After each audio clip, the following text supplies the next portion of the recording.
여러분들 뵈는 게 얼마나 기쁘고 감사하고 반가운지요. 한 청년들이 캠퍼스에서 만났습니다. 캠퍼스에 만나서 신중한 대화를 하는데 옆에서 그걸 듣다가 깜짝 놀랐지 뭡니까?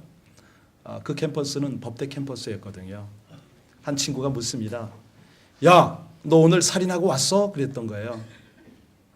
그랬더니 옆에 있던 친구가 아직 나 시간이 없어서 다 못하고 왔거든. 빨리 해야지 그랬어요. 야, 그래도 살인을 하고 와야 교수님을 볼 거 아니냐 그런 거예요. 그랬더니 너는 그러면 끝냈냐? 그랬어요. 그랬더니 나는 지금 존속 살인까지는 끝내고 지금 낙태를 하러 가는 중이야. 여러분 심각하죠? 또 물었어요. 예, 너무 심각해져서 안 되겠어요.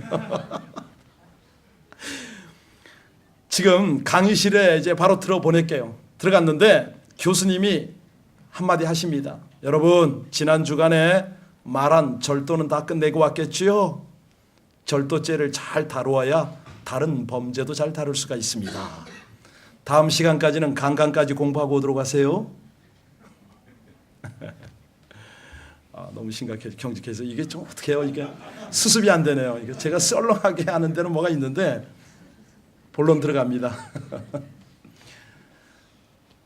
오늘 본문의 배경을 잠깐 설명드리면요, 우리가 지금 이제 성경 통독 출애굽기 20장까지 왔습니다. 잘 아시는 대로 하나님께서는 이스라엘 백성들을 출애굽하셔서 홍해를 건넌 다음 이제 광야까지 들어왔지 않습니까? 자, 이제 약속의 땅 가나안을 향하고 있습니다. 우리 하나님의 마음속에 하나, 이 백성을 사랑하시는 마음으로 어찌하면 이들이 가나안에 정착한 후에 그 땅에서 축복된 삶을 살 수 있을까?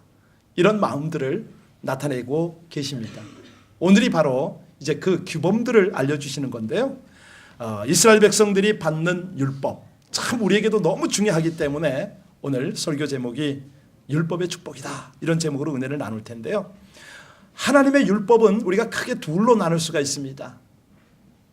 하나는 계명이고 또 하나는 율례다, 이렇게 이해하시면 좋겠습니다. 계명을 헌법, 이렇게 우리가 적용할 수가 있겠는데요. 자, 계명을 헌법이라고 한다면 율례라는 것은요, 그 헌법을 시행하는 세부 조항, 시행 규칙, 이렇게 말할 수가 있습니다. 십계명은 하나님께서 직접 주실 뿐만 아니라 그것을 돌판에 새겨가지고 모세에게 건네줬지 않습니까? 자, 그렇다면 율례는 어떻게 된 거냐? 율례도 하나님께서 모세에게 주셨지만 말씀을 하신 겁니다. 써준 건 아니고 간접적으로 하신 거죠. 그래서 히브리인들은, 유대인들은 613가지의 율법들을 세분화하고 있습니다. 그런데 이것을 크게 또 두 가지로 나눕니다. 의미를 부여하는 거죠. 하나는 하나님의 백성이 지켜야 할 시민법, 말하자면 민법, 형법, 상해법, 약자 보호법, 상법, 이런 거가 되겠습니다. 한마디로 사회 정의를 위한 법이죠. 그런데 또 하나, 다른 하나가 뭐냐면 예법입니다. 예법, 일종의 종교의식법, 이렇게 이해하시면 좋습니다. 예배는 어떻게 드려야 하는가, 절기는 무엇인가, 그리고 이 절기 때 하나님 앞에 어떻게 나가야 하는가, 이런 것들이죠. 이런 내용들이 우리가 지금 시작한 출애굽기 20장부터 23장까지에 자세하게 나오고 있습니다. 오늘 저와 여러분이 읽은 이 출애굽기 20장 1절부터 17절까지의 중심은 십계명입니다. 십계명을 중심으로 우리 은혜를 받을 텐데요. 미국이 청교도 신앙으로 건국을 했습니다. 그러다 보니까 미국의 각 관공서, 특히 그 사법부에 가게 되면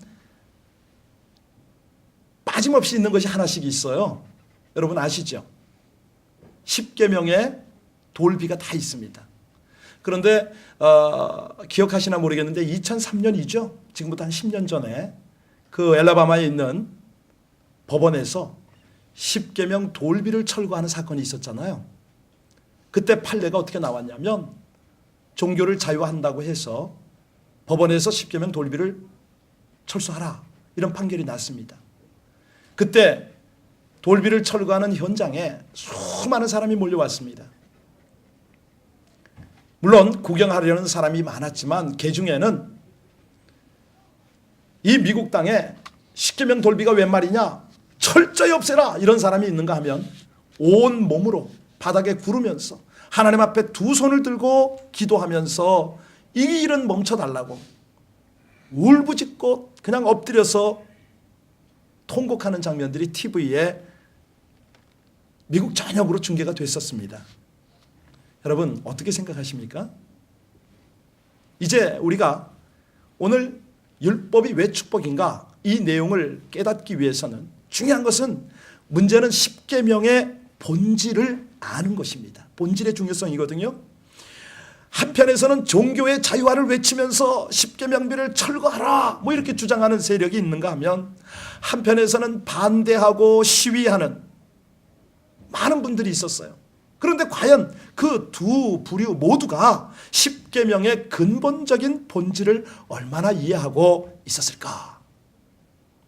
오늘 본문이 우리가 잘 아는 대로 하나님께서 모세를 부르셔서 십계명과 율법을 주시는 장면이죠.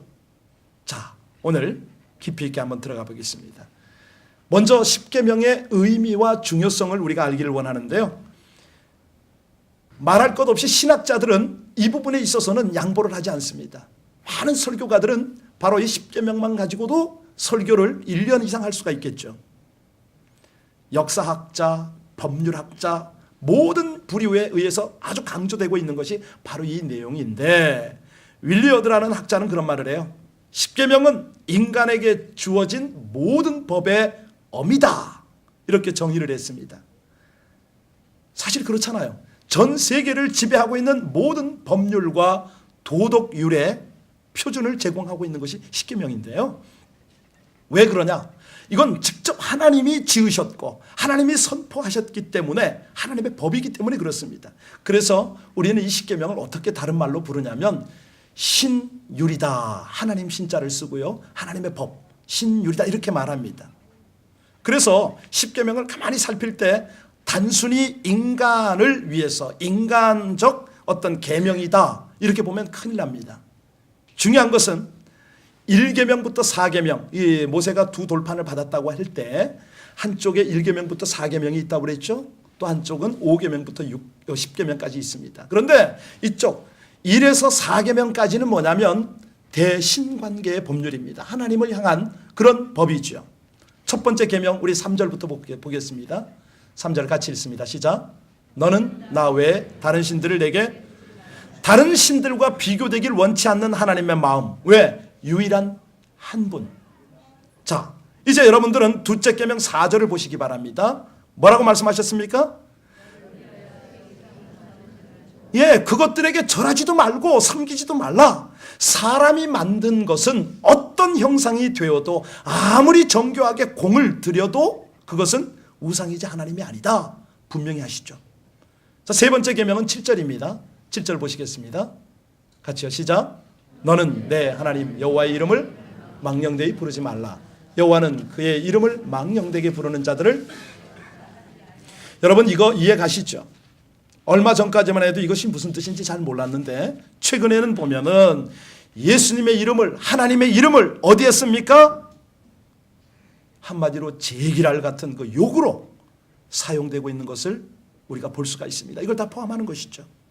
자, 8절 보시면 네 번째 계명입니다. 시작. 안식일을 기억하여. 안식일은 어떤 날입니까? 오늘 귀한 주일날은 하나님의 은혜를 기억하는 날. 하나님을 배웁고 관계를 회복하는 날. 성도와 다시 한번 서로의 치유, 회복, 사랑을 함께 공유하는 날. 그런 날이 안식일 아닙니까? 그래서 우리 신약에 와서는 주일을 주님께서 부활하신 날로 한 주간의 첫날을 주님께 드리는 날로 이렇게 지키고 있죠. 자, 이제 5계명부터 한번 살필 텐데요. 12절을 비춰주시고요. 이제부터는 이제 인간관계를 강조하고 계십니다. 12절 같이 읽습니다. 시작. 그리하면 내게 준 땅에서 자, 사람이 사람에게 해야 할 마땅한 일 가운데 가장 먼저 육신의 부모에게 어떻게 해야 할 것인가를 가르치고 있습니다. 자, 이렇게 할 경우에 하나님의 축복이 주어질 것이다, 이 약속을 하셨는데요. 한마디로 가정의 중요성이죠. 효에 대한 정확한 가르침이죠. 우리 13절을 보시면 여섯째 계명입니다. 살인하지 말라. 14절은요? 네. 여덟 번째 계명은요? 아홉 번째 계명은? 마지막 열 번째 계명은 17절? 내 이웃의 집을. 자, 여기 우리가 이 내용을 가만히 보면서 중심만 잘 잡으면 됩니다. 본질을 잘 찾으면 됩니다. 6계명부터 9계명까지는 살인하지 말라, 간음하지 말라, 도적질하지 말라, 그리고 내 이웃에 대해서 거짓 증거하지 말라. 사람의 행동에 대한 것을 지금 다루고 있죠. 잘 파악을 하셔야 됩니다. 행동에 관한 겁니다. 그리고 다섯 번째, 내 부모를 공경하라와 마지막 열 번째, 내 이웃의 집을 탐내지 말라. 이것은 행위보다는 마음의 자세를 말합니다. 우리 하나님의 뜻을 잘 분별하시면 좋겠는데요. 아직 내가 행동으로 옮기진 않았지만 마음에 품고 있는 상태에 대해서 하나님께서 책임을 묻고 계신 거죠. 네가 정말 내 부모를 공경할 마음 자세를 갖고 있느냐, 이걸 묻고 계신 거고요. 네가 정말 내 속에서 일어나는 탐심을 어떻게 해결하고 싶으냐, 이걸 물으시는 거예요. 한마디로 우리의 본성을 돌아보게 하신 겁니다. 점검하게 하시는 거죠. 그 이유가 뭡니까? 하나님의 은혜를 의지하도록, 하나님의 인도, 하나님의 도움을 받게 하기 위해서 이런 것들을 하나하나 지적을 합니다. 여러분, 하나님의 뜻을 우리 가운데 이루기 원하는 하나님을 찬양하시길 주의 이름으로 축원드립니다. 왜냐하면 하나님께서 우리를 사랑하시되 우리가 잘못된 길을 갈 때 바른 길로 가도록 우리 하나님의 뜻을 계속 나타내시고 그 길로 따르도록 합니다. 오늘 본문에 보니까 구약의 하나님의 성품 중에서 아주 독특한 것을 강조하시죠. 내가 어떤 하나님이라고 말씀하셨죠? 질투하는 하나님이라 말씀하셨어요. 그런데 신약에 와서는 이 하나님을 어떻게 표현하시냐면 신약 전체를 엑기스화시켜서 한마디로 하나님을 소개하라고 그러면 독생자 그 아들까지도 아끼지 아니하시는, 우리를 사랑하시기 때문에 그 아들까지 내어주신 사랑의 하나님, 이렇게 말씀드릴 수 있습니다. 그러면 이 구약과 신약을 한번 연결을 시키면 어떤 뜻이 됩니까? 여러분을 사랑하시되 시기하시기까지 사랑하시는 하나님이심을 믿으시길 주의 이름으로 축원합니다. 이것을요 어떻게 우리가 이해하면 좋으냐면 그레고리안 찬테가 그런 말을 했어요. 사람의 법은 손을 묶지만 하나님의 법은 무엇을 묶는다? 마음을 묶는다. 여러분, 이 마음을 묶을 때에 어떤 느낌이 드세요? 지금 사람이요 마음이 묶여야 됩니다. 어떻게? 하나님께. 하나님께 마음이 묶이는 것이야말로 축복임을 믿으시길 바랍니다. 왜 그런가? 우리 하나씩 나눠볼까요? 세 가지 이유가 있는데 왜 이 율법이 축복인가? 왜 하나님께 마음이 묶이는 것이 그렇게 축복인가? 첫 번째 축복은요, 우리를 자유케 하는 기준이기 때문에 그렇습니다. 아니 이게 속박이지 웬 자유냐고요? 대부분의 사람들은 법, 규칙 이런 이야기를 하면 굉장히 부정적인 생각을 하십니다. 많은 사람은 예수 믿어야 구원받는 걸 압니다. 교회 다녀야 되는 것도 잘 아세요. 그런데 어떤 부담을 느끼냐면 자꾸 주장하는 이유가 예수 믿으면 그 다음부터는 속박당한다, 내가 자유를 잃어버린다, 이런 생각을 하시는 거예요. 가령 술 못 마시죠. 담배도 끊어야 되죠. 주일날 놀러도 못 가죠. 아니 대부분 보면 뭣도 못하고 계속 이런 생각을 하시는 거예요. 정말 그렇습니까? 예수 믿어서 속박당하고 자기 인생이 너무 재미없을 것 같습니까? 여러분, 이것을요 이렇게 한번 생각해 보세요. 조금 전에 제가 몇 가지를 말씀드렸는데 그런 것들을 즐기게 되면 먼저는 건강을 잃지 않습니까? 시간 다 뺏기죠? 물질에도 단 하나 유익한 것이 없습니다. 가령 저와 여러분들에게 좋은 것이 발견되어지면 어떡합니까? 그것을 가지려고 하지 않겠습니까? 그것을 가족과 함께 나누라고 하시겠죠. 우리 인생에 있어서 가장 귀한 것, 가장 고귀한 것을 발견하면 즉시 우리 주님께서 말씀하신 것처럼 예를 들어 밭에 보화가 감춰 묻혀 있는 걸 알았다면 빨리 가서 내 재산을 다 정리하더라도 돈 만들어서 그 밭을 사고 그 밭에 묻힌 보화를 내 거로 만들지 않겠습니까? 여러분, 십계명의 진정한 의도를 지금부터 찾아 들어갑니다. 자, 우리 하나님은 어떤 법이나 규칙으로 그의 백성, 그의 자녀를 묶으려고 하는 거 아닙니다. 그 하나님께서 형벌을 주고 저주로 위협하려고 이 십계명을 주신 것 절대 아닙니다. 오히려 하나님의 의도는 하나님을 경험하고 하나님의 자유를 누릴 수 있도록 축복하시기 위해서 이 말씀 주신 것을 믿으시길 바랍니다. 우리 1절부터 2절까지 처음에 한번 돌아가 봅니다. 1절과 2절까지 한번 읽습니다. 시작. 하나님이 이 모든 말씀으로 말씀하여 이르시되 나는 너를 애굽 땅 종되었던 집에서 인도하여 낸데. 여러분, 지금 오늘 하나님께서 이 십계명 율법을 주시면서 분명하게 당신을 계시하십니다. 뭐라고 말씀하셨습니까? 내가 누구냐 이거죠. 내가 누구냐? 나는 네가 애굽 땅에서 종살이 할 때에 보았고 이미 기억하였고 그 종살이에서 해방시키는 여호와 하나님이 아니냐, 이 말씀하고 계신 거예요. 너 나 외에 다른 신 내게 두지 말아라. 이것을, 이 말씀을 당신의 명예를 걸고 이름을 걸고 분명히 약속하시고 책임지시겠다고 말씀하셨습니다. 3500년 전이나 또 이 오고 오는 모든 세대의 하나님을 믿는, 언약을 믿는 모든 백성들에게 지금까지도 변함없고 영원까지도 변함없는 말씀을 주신 것입니다. 어제 우리 교회 청년들이 수련회를 갔지 않습니까? 예. 수련회를 갔는데 저를 꼭 와달랍니다.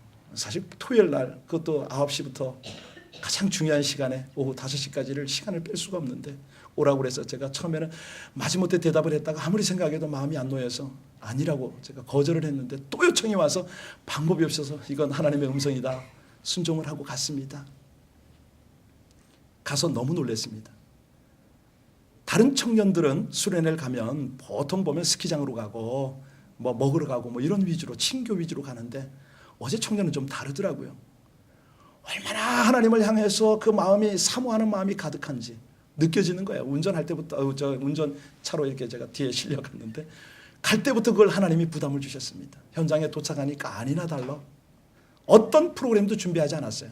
오직 말씀과 기도와 거기에 모든 것들을 포커스를 맞췄더라고요. 하나님 앞에 저도 긴장을 했습니다. 하나님, 오늘 어떤 은혜를 주시겠습니까? 기대가 되고 함께 한 마음으로 기도했을 때 어제 그 수련회 갔던 청년 단 한 명도 안 빼놓고 하나님을 경험하는 복을 누렸습니다.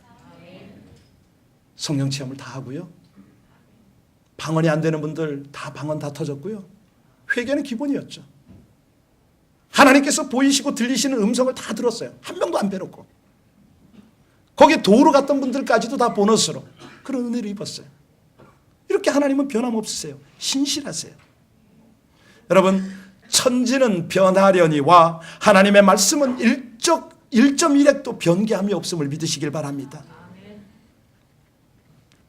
그 하나님께서 오늘 1절 2절을 가만히 보시면 네가 세상에 묻혀서 세상적으로 살아갈 때 죄의 종살이에서부터 내가 구원한 하나님이 아니냐, 지금까지 여기까지 너를 지금 이끌어온 사람이, 이끌어온 분이 바로 하나님이 아니냐, 나 외에 다른 신 내게 두지 말라. 여러분, 아니 오늘 본문을 가만히 보셔요. 5절 6절 한번 비춰주시겠습니까? 여기 중요한 것은 우상 만들고 섬기다가 멸망케 하는 것이 하나님의 뜻이겠냐 이거죠. 여기 오늘 5절을 보시면 우상을 섬기면 어떻게 하신다고 그랬습니까? 3, 4대까지 벌을 주신다고 그랬어요. 반면에 하나님을 사랑하고 계명을 지키면 6절에 어떻게 하신다고요? 그렇습니다. 하나님의 목표가 바로 여기, 목적이 여기 있는 거예요. 1000대까지 은혜를 받게 하려는 거예요. 지금 신명기 4장 40절에 말씀하십니다. 오늘 내가 내게 명하는 여호와의 규례와 명령을 지키라. 내와 내 후손이 복을 받아 내 하나님 여호와께서 내게 주시는 땅에서 한없이 오래 살리라. 자자손손 대대로 하나님은 그 주의 백성이 복받는 것이 그분의 뜻이에요. 소원이에요. 자, 그렇다면 이 십계명을 돌아보면 돌아볼수록 우리를 사랑하시는 하나님의 사랑 표현임을 믿습니다. 잘 안 믿어지십니까? 여러분들은 사랑하는 자녀가 있다면, 특히 딸아이가 있다면 밤늦게 돌아다니는 거 원하십니까? 대부분의 부모는 야, 너 나가서 노는 것까지는 내가 용납하지만 10시까지는 들어와, 그러죠, 그죠? 예. 자, 그러면 우리가 한번 생각해 보세요. 이것이 딸의 행동을 제약하기 위해서, 딸의 자유를 빼앗기 위해서 하는 것입니까? 오히려 딸을 향한 아버지의 사랑, 부모의 사랑, 어머니의 사랑을 나타내는 거 아니겠습니까? 오히려 딸을 향한 아버지의 사랑, 부모의 사랑인데, 문제는 어리석은 사람들은 상대의 말뜻을 잘 구별하지 못할 때가 있어요. 그러면 대부분 망합니다. 말뜻을 점검하는 기준이 없으면 속이는 말인지 나에게 유익한 말인지 이것이 혼란스럽습니다. 여러분, 이 사기꾼들에게 잘 속는 사람들이 있어요. 유달리 잘 속아요. 그런 사람들의 특징이 뭔지 아세요? 기준이 없습니다. 예, 기준이 없어요. 저 사람의 말을 점검하는 기준을 잃어버리니까 이 생각 듣는 것부터 결정하는 것부터 다 방황이 되죠. 우리가 십계명의 내면, 그 속뜻을 분명히 살펴야 되는 이유가 뭡니까? 하나님께서는 이 십계명 속에 무한한 사랑, 무한한 축복을 거기에 담아 놓으셨기 때문입니다. 우리를 자유케 하는 십계명의 축복, 여러분들 깨닫고 누리고 나누시기를 주의 이름으로 축원합니다. 두 번째를 보면요, 왜 축복인가? 사실은 하나님이 예비하신 축복의 문을 여는 열쇠예요. 이 십계명의 축복의 문이 열쇠와도 같습니다. 어제 우리 청년들하고 기도하다가 하나님께서 어떤 청년에게 열쇠를 주시더라고요. 깜짝 놀랐습니다. 황금 열쇠를 주셨는데, 자, 옛날 광고 카피를 제가 한번 불러드릴 테니까 기억나시는 분들은 한번 점검해 보시기 바랍니다. 옛날에 광고에 어떤 광고가 있었냐면, 질서는 편하고 아름다운 것입니다. 생각나시죠? 어디선가 들었죠? 우리가 도로 운전을 하다 보면 도로에 선을 그었습니다. 왜 그 선을 그었습니까? 아니, 아스팔트 도로가 그냥 검고 흉측해서 예쁘게 보이려고 도로에 선을 그읍니까? 아니죠. 이 황색선을 긋는 이유는 건너편 차와의 약속입니다. 서로 이 선만큼은 넘지 말자, 이 약속을 한 거죠. 그 약속을 어기면, 그 선을 넘으면 서로 상대에게 얼마나 큰 불행을 주게 됩니까? 우리가 이 교통사고 사망자나 부상자 보면은요, 그 룰을 어기니까 그게 큰 사고, 대형 사고로 나지 않습니까? 여기 오늘 하나님이 말씀하세요. 살인, 간음, 도적질, 거짓말, 이걸 지금 막고 계세요. 선을 그어 놓으신 거예요. 여러분, 여쭤보겠습니다. 살인 쉽습니까? 간음은 하는 게 쉽습니까? 대답을 안 하시는데. 도덕질 하는 게 쉽습니까? 안 하는 게 쉽습니까? 거짓말 하는 게 쉽습니까? 안 하는 게 편합니까? 이 계명을 서로가 잘 지키는 것은요, 서로의 가정을 지켜주는 거거든요. 상대방을 서로 건강하게 지키는 거예요. 아름답게 하는 것이죠. 결국은 누가 보호를 받습니까? 내가 보호를 받는 것이죠. 얼마나 아름답고 귀한 법입니까? 우리가 이 하나님이 주신 말씀, 하나님의 율법, 계명을 우리 것으로 삼을 이유가 바로 여기 있는 거예요. 하나님은 우리를 통제하고 우리를 불편하게 만드는 것 절대 아닙니다. 우리 모두로 하여금 하나님의 약속된 축복, 안전함, 자유, 이런 것을 누리게 하는 것이죠. 여러분, 부모를 공경하는 가정은 자자손손 효도하는 가문이 될 줄로 믿습니다. 바로 그거 아니겠어요? 예, 내가 부모를 공경하면 내 자식도 나를 공경할 것이고, 그 자식은 자식대로 또 계속 공경할 거 아닙니까? 여기 오늘 하나님께서 계속 십계명을 통해서 강조하고 계신 것이 뭐냐면, 야, 너희가 서로가 서로를 형제와 자매답게 생명을 귀하게 여겨줘라. 서로가 서로를 좀 순결하게 좀 지켜줘라. 그런 사회를 만들어야 그 사회가 아름답고 복되지 않겠느냐? 전혀 아멘을 안 하시는데. 여러분, 사람이요, 자살하려고 마음먹은 사람 우리가 만날 수가 있어요. 주변에 많습니다. 그렇죠? 그런 사람 만나면 어떻게 하라고요? 살인에 동참하라고요? 아니고요. 야, 한번 생각해봐. 우리 하나님의 말씀을 네가 거꾸로 듣고 있는 것 같은데 자살이라는 말은 말이야, 뒤집어서 한번 말하면, 뒤집어서 한번 생각해봐. 자살 뒤집어서 뭐죠? 그래, 살아보자. 우리 죽을 마음 가지고 한번 살아보는 거야. 이것이 바로 하나님께서 우리에게 주시는 깨달음이고 축복이고 그런 거야. 살릴 수 있는 거 아닙니까? 또 하나는요, 남의 것을 귀하게 여겨주는 것이죠. 탐내지 않고 도적질하지 않는 것이죠. 서로가 정직한 거예요. 그리고 오히려 내가 가진 것을, 그 소유들을 나누어 살면 얼마나 이웃 간에 아름답고 건강하고 행복하겠습니까? 그 초석이 바로 십계명임을 믿으시길 바랍니다. 거짓말이 없고 도적질이 없고 남의 것 탐내지 않는 그런 사회, 그런 국가, 얼마나 행복과 은혜가 넘칩니까? 여러분, 이 하나님께서 우리 인간을 향하여 축복된 이 귀한 법도를 주신 거 얼마나 감사합니까? 물론 에이 목사님, 설교니까 그렇지요. 인생 살아보십시오. 광야입니다. 이 말씀하실 분 계세요?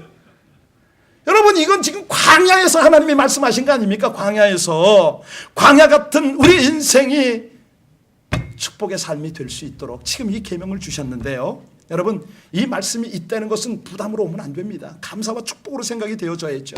왜? 우리가 하나님의 자녀이기 때문에 이 법이 하나님을 따라가는 사람들을 하나님의 백성임을 확인해 주는 말씀이기 때문에 광야 가운데도 축복임을 믿으시길 바랍니다. 십계명의 세 번째는요, 그래서 요약하면 하나님 사랑 그 자체입니다. 예를 들어 가난한 아주머니가 마켓에서요 빵과 우유값을 지불을 했습니다. 그런데 캐셔가, 계산하던 아가씨가, 아줌마 그 가방 좀 열어보세요, 그런 거예요. 왜 이 가방을 열어야 되느냐고 우겼어요. 한참 실강의를 했는데 경찰이 왔을 때는 안 열 재주가 없었죠.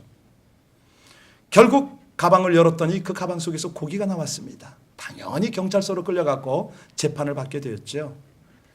재판관이 아주머니를 신문을 했습니다.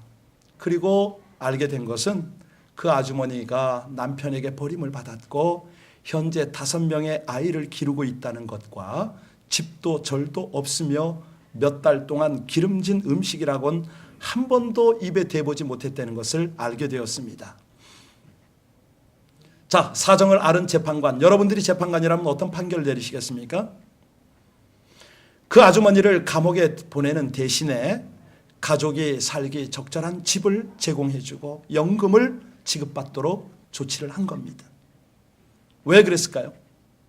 형법은 재판관이 다루는 거 아닙니까? 자, 재판관이 이렇게 아주 현명한 판단을, 재판을 해냈습니다. 이유는 뭐죠?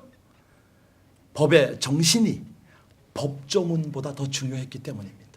이 법의 정신을 우리가 확실하게 알아야 됩니다. 깨달아야 되죠. 그렇죠? 처벌이 그게 법의 정신이 아닙니다. 보호하는 것이죠. 자, 그래서 우리가 십계명의 본질을 마무리, 이렇게 정리를 좀 한다면 그 정신을 아는 것이 너무 중요하지 않겠습니까? 여러분, 십계명을 주신 하나님의 사랑, 하나님의 뜻을 깨닫는 것이 중요한 줄로 믿습니다.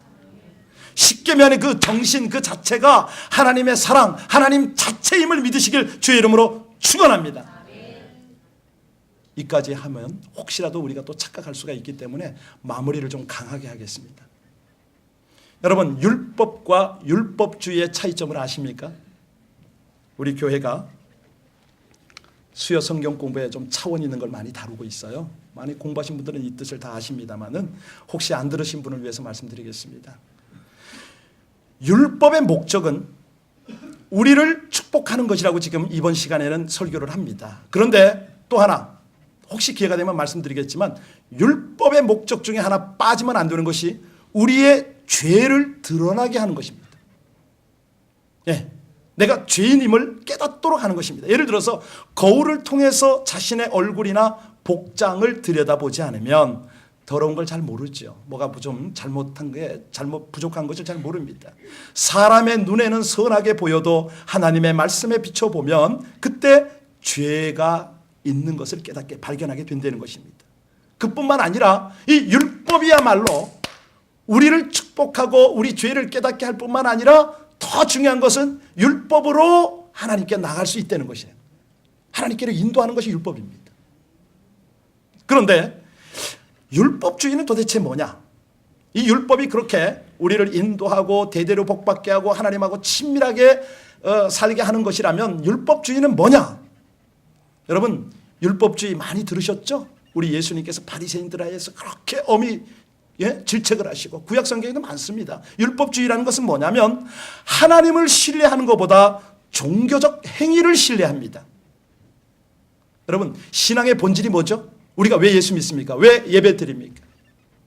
하나님을 아는 거 아닙니까? 하나님을 알되 지식으로 아는 거 말고요, 경험으로, 머리로 아는 거 말고요, 가슴으로, 삶으로 하나님을 알기 위해서 우리가 예배를 드리고 있습니다. 그런데 율법주의 신앙이라는 것은 뭐냐면 하나님을 알기보다, 하나님하고 교제하고 친밀하게 나가는 것보다 행위에 중점을 두고 있어요. 내가 이렇게 행동을 잘하면 하나님 앞에 더 가까이 나가겠지. 내가 이렇게 봉사를 열심히 하면 하나님께 사랑받겠지. 이게 바로 율법주의 신앙입니다. 안타까운 사실은요, 오늘날 대부분의 교회와 대부분의 성도들이 율법주의에 살아가는데 자기는 아닌 줄 압니다. 바리새인보다 더한 거죠. 바리새인은 그나마도 율법주의 식으로 살면서 하나님 앞에 바로 살려고 많이 애씁니다. 그런데 우리는 바리새인 근접도 못하면서 바리새인까지 욕을 하면서 정말 악하죠. 안타까운 사실이 그런데요. 그래서 내가 주일 성수하고 헌금하고 기도도 하고 성경 보면 내가 몇 가지 규칙을 지키면 이것이 나 신앙생활 하는가 아닌가 착각하면 안 됩니다. 절대 안 됩니다. 예. 결과를 보면 아는데요, 우리 주위에 신앙의 모양은 많습니다. 예수 내가 몇 년 믿었고 직분이 뭐다 많아요. 문제는 뭔지 아십니까? 하나님의 임재를 몰라요. 하나님의 능력을 나타내지를 못해요. 신앙생활 아니죠. 아닙니다. 그거는. 하나님은 살아계시지 않습니까? 하나님은 여러분들을 친밀하게 만나시고 여러분들을 통해서 하나님의 현존과 역사를 나타내고 싶어 하십니다. 일부 예배 때 바로 이 자리에서 성찬식을 하는데 하나님께서 현현을 나타내 주셨어요. 성찬 딱 끝났는데 한 분이 그러시더라고요, 저한테. 목사님, 주님께서 가슴에 글을 보여주셨어요. 성찬식 중에. 일일이 다 그렇게 경험하려는 거 아닙니다. 안 할 수 있죠. 그러나 하나님하고 친밀함은 놓쳐서는 안 됩니다. 여러분, 지금 이 세상이 어떤 세상입니까? 하나님의 영광은 떠나가고 세상에 온갖 죄악들이 가득하니까 그 죄악의 물결이 교회까지 들어와 가지고 바리새인보다도 더 악하고 율법적인 그런 신앙들이 얼마나 만연한지 모르겠습니다. 그것이 어떻게 나타나는지 아세요? 영적 우월감으로 나타납니다. 정말 가슴이 아픕니다. 심지어는요, 전통을 중시하는, 전통을 의존하는, 우리는 안 그랬어, 내가 옛날에 이렇게 신앙생활했어, 계속 그런 걸 강조합니다. 뿐만 아닙니다.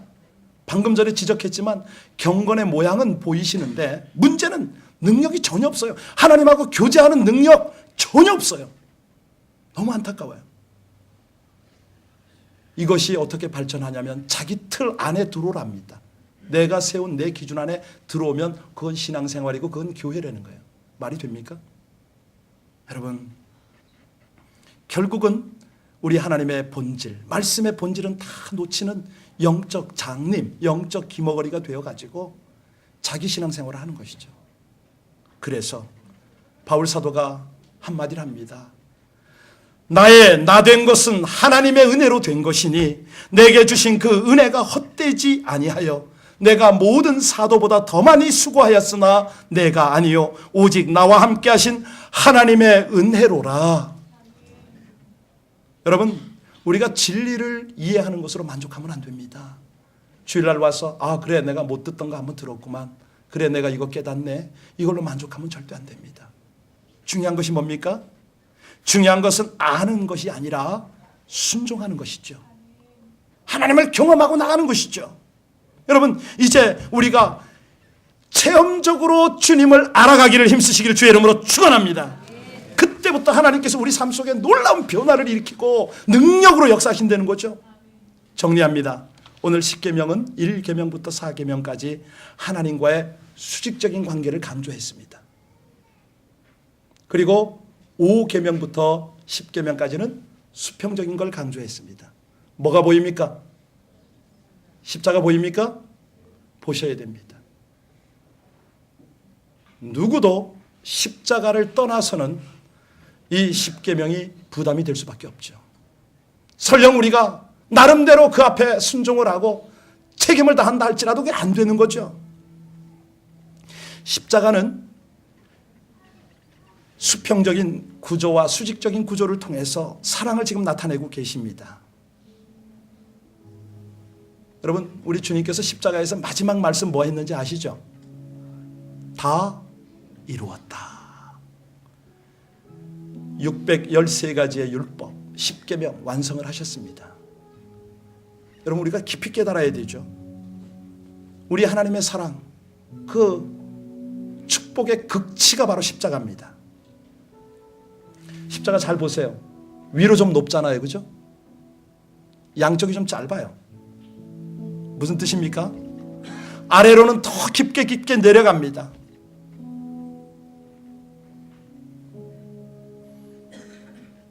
좌우로 길게 넓게 해도 알 수 없는 하나님의 사랑, 하나님의 은혜를 지금 다루고 있죠. 오늘 질투하시는 하나님께서는 독생자 아들까지도 아끼지 아니하시고 우리에게 주셨습니다. 여러분을 사랑하시는데 시기하기까지 사랑하십니다. 더 이상 이 율법이, 이 10계명이 더 이상 우리의 올무가 아니라고 하나님 말씀하십니다. 자유한 것이죠. 우리가 못 지킬 것 아닙니다. 십자가 아래서 할 수 있습니다. 아니, 십자가에서 완성을 하셨습니다. 자, 그렇다면 저와 여러분은 어떤 기도를 오늘 이 시간에 드려야 할까요? 함께 기도할 때 하나님께서 주신 계명, 하나님께서 그 계명 속에 담아 놓으신 사랑 너무너무 감사합니다. 이것을 부담으로 살아왔던 날들을 회개합니다. 여러분, 이 계명이 부담이 됐던 게 왜지요? 철저하게 인본주의입니다. 자기만을 생각했기 때문에 이것이 부담이 됐던 거 아닙니까? 하나님을 생각하십시다. 내 이웃을 생각하십시다. 그리고 하나님 앞에 우리 함께 회개하겠습니다. 하나님, 이 계명이 부담으로 다가오고 불순종으로 저에게 있었던 거 회개합니다. 우리 주님의 긍휼과 자비하심과 사랑을 감사하오니 이제 믿음으로 살게 하여 주옵소서. 성령과 동행하며 은혜 속에 살게 하여 주옵소서. 하나님, 머리로만 말씀을 듣고 아는 것 아니라 이제는 정말 하나님을 깊이 경험으로 알아가고 그 하나님의 능력 속에 잠겨서 살아가게 하여 주옵소서. 껍데기로만 살고 싶지 않습니다. 하나님, 형식만 가지고 신앙생활을 하고 싶지 않습니다. 순간순간 나태함과 연약함을 우리 주님의 십자가의 은혜로 극복하고 전진하며 살게 하여 주옵소서. 날마다 자신을 쳐서 우리 주님께 드리게 하시고 오직 주님의 사랑과 은혜 속에 살아가게 하여 주옵소서. 하나님, 오직 십자가의 그 은혜와 사랑을 생각하며 우리를 축복하시기 위하여 자손 만대를 복되게 하기 위하여 귀한 말씀, 귀한 은혜를 주셨는데 다시는 죄의 종로로 타지 아니하고 아버지 하나님, 자손 3, 4대까지 저주를 흘려보내는 그런 못된 인생 살지 않게 하시고 자손 만대가 하나님의 복을 누리고 주님의 영광을 드러내는 귀한 삶을 살게 하여 주옵소서. 신실하신 우리 하나님의 귀한 은혜, 하나님의 축복 진심으로 감사하며 살아계신 우리 주 예수님 이름으로 간절히 기도하옵나이다.